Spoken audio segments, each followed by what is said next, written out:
sinagoga Dohány, es la sinagoga más grande de Europa, y entonces el museo se visita ya cada grupo por su cuenta, que está al lado de la sinagoga.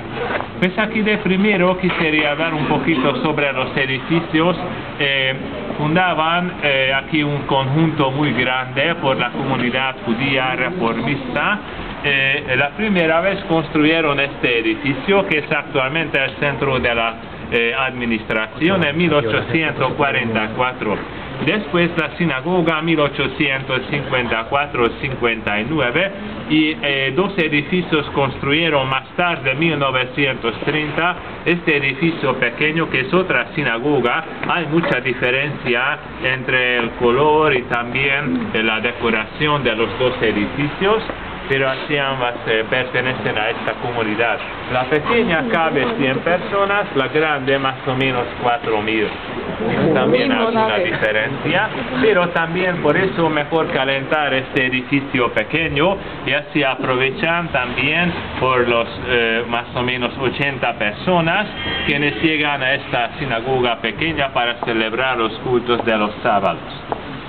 Los monumentos y esculturas, aquí a la derecha está el árbol de la vida, sauce llorón es el tipo del árbol, que levantaron en 1990, que es también importante porque la reconstrucción de la sinagoga comenzó solamente después del comunismo.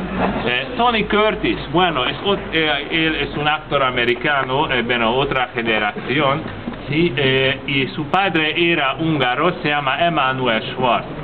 La Fundación Emanuel contribuyó 10% para reconstruir la sinagoga, que era importante. El resto llegaba del Estado húngaro.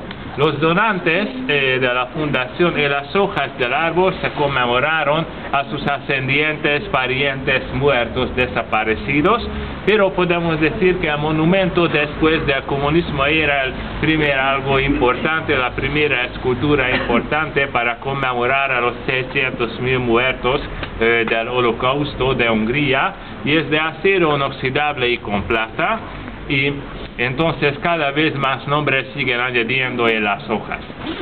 Aquí en esta parte hay muchas placas, nombres de las 4 lápidas son de los húngaros, no eran judíos, pero escondían judíos en sus casas, así se llaman los justos, los salvadores de los judíos húngaros.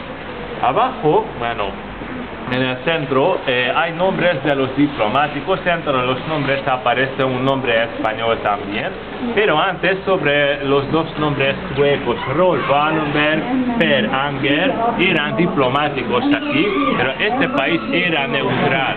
Durante de un año de la Segunda Guerra en 1944 fundaban edificios protegidos en Budapest, donde los judíos, llevando una permisión, podían entrar, podían estar dentro y se sobrevivieron. Wallenberg se desapareció al final de la guerra, los rusos pensaban que era espía americano. Karl Lutz era cónsul suizo, 62.000 judíos en Budapest sobrevivieron también con los documentos dentro, y Ángel Sansbury se llama cónsul español con Giorgio Perlasca. Salvaron a 6.000 judíos, todos con pasaportes, se escaparon a Sudamérica.